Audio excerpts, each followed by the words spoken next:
Hello, everyone. I'm here today at Michelle's invitation to talk to you all about the importance of transparency during your lead up to a client, particularly in the discovery calls that we all need to make in order to convert a client to purchasing a product or service from us. For those of you who don't know me, my name is Shalini and I run a service called Legally Shalini. I'm a legal practitioner, but I specialise in the area of drafting contracts for solopreneurs and women in small business so that their businesses are represented to their clients in the best possible light and with the most effectiveness. And I don't do anything else. This is my love and my core service. So today's topic is the discovery call and the importance of transparent communication. This is a really important conversation to have with whether or not you have a client contract in place or whether you are just in the process of delivering your service and you haven't got a client contract in place yet. And I do say yet because every service that becomes a successful service must at some point take on the responsibility of educating their clients and having a client contract of some description in place for their service. It is the responsible thing to do as a business person. It's not something that you should consider as having okay to wing it or fly under the radar as you see fit. So today, the discovery call is very much used by people. I have one where you can have a 10-minute chat with me, and I want to talk to you about the content of that call. Now, a lot of emphasis is placed on the discovery call about converting and the fact that it's a really important sales tool. But transparency is really important as well. And by transparency, I mean that you have taken up someone's time to talk about your service and how you can help them. They've also taken up your time to listen, for you to listen to them and what they need. So it's been a really great exchange of information about each other's, your client's problem and the service that you can provide. What do you do then? There are two schools of thought. One is that, you don't talk prices and conditions in the discovery call. You basically wait until you send the proposal to the client. And then there is the other school of thought, which is what I think is the right thing to do, and that is to be transparent, because in the discovery call, people do want to know what it's going to cost them and most likely when is it going to be delivered, okay? Because they are looking to have their problem solved. And in my view, and in my tested view, and where it has worked and I've seen it work, is that it's better to provide that information in the discovery call rather than the rude shock in your proposal. It's really important that people are not put in that position of shock and possibly like disappointment because they had some other perception of what the proposal that you are going to send them by mail is going to look like. So I really think, oh, hi Michelle, how are you?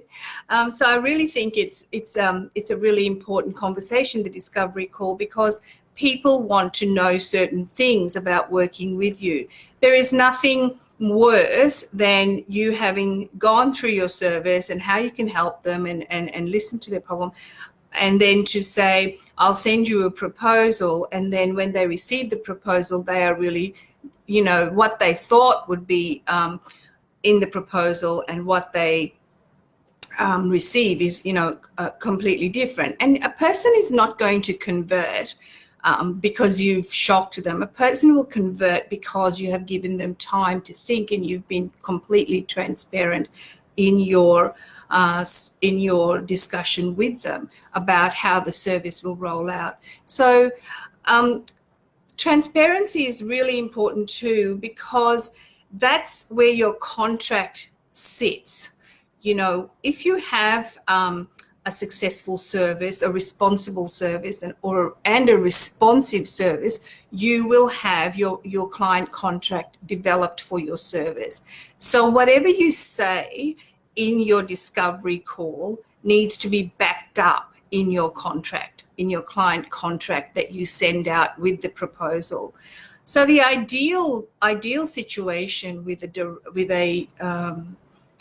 a discovery call is, firstly, you will, do your homework before you take the call and find out, either by questionnaire or an email or some kind of framework that will tell you what it is the client wants to talk to you about. If you're a coach, what it is that they are coming to you about to be coached for. If you're a social media manager or a virtual assistant or providing any online service, what you need to find out from your client, what is it that they want to talk to you about and what problem do they need solved. If you can do this to some extent before the discovery call, it helps a lot to manage the call itself and to get to the heart of the problem during the call.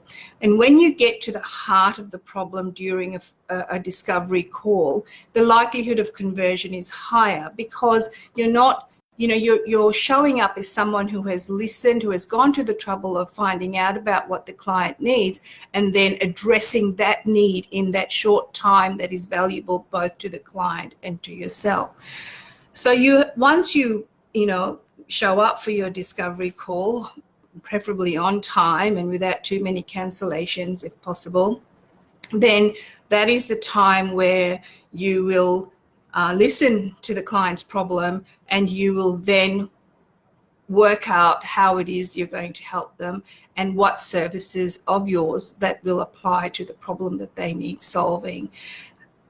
That is the time where you need to address two key things or two key matters that will, lay down the success rules for them working with you, for the client to work with you. The first one is talk about price. Mention it, even if it's in general terms, that what you're wanting, the service that you're going to provide to solve the problem or the issue or the challenge that the client has come to you with will cost this, or will range between figure A and figure B, depending on what options you decide to go ahead with. Okay, you don't need to get them to agree to that in the call. You are doing the responsible thing by letting them know what to expect in the proposal that you will send them. And you will, and I advise you that my advice to you is that every discovery call should be followed up with an email summarizing what it is that you talked about, so that at all times everybody is clear about the communication that has gone on from the time they contacted you to the time that you provide them with a proposal and whatever fees that you plan to charge.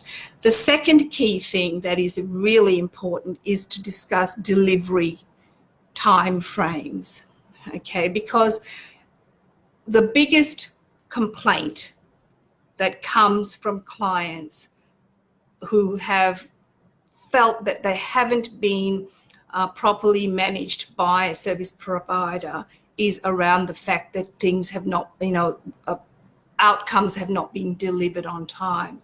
So it helps to say that you have a turnaround time, or that you have a project schedule and they can expect that they will get their outcome within a certain number of days, weeks, hours, whatever. But be very transparent. And this is a protection for you as well, because you will, if you in a successful service, become really, really busy. And there is no shame in having the discussion around delivery with your clients. They will respect you for it. It's really a matter of them getting an awareness of how varied and how wholesome your service is, because you are, clearly successful, clearly doing well, clearly interested in providing quality outcomes, and clearly very keen to manage client expectations around outcomes.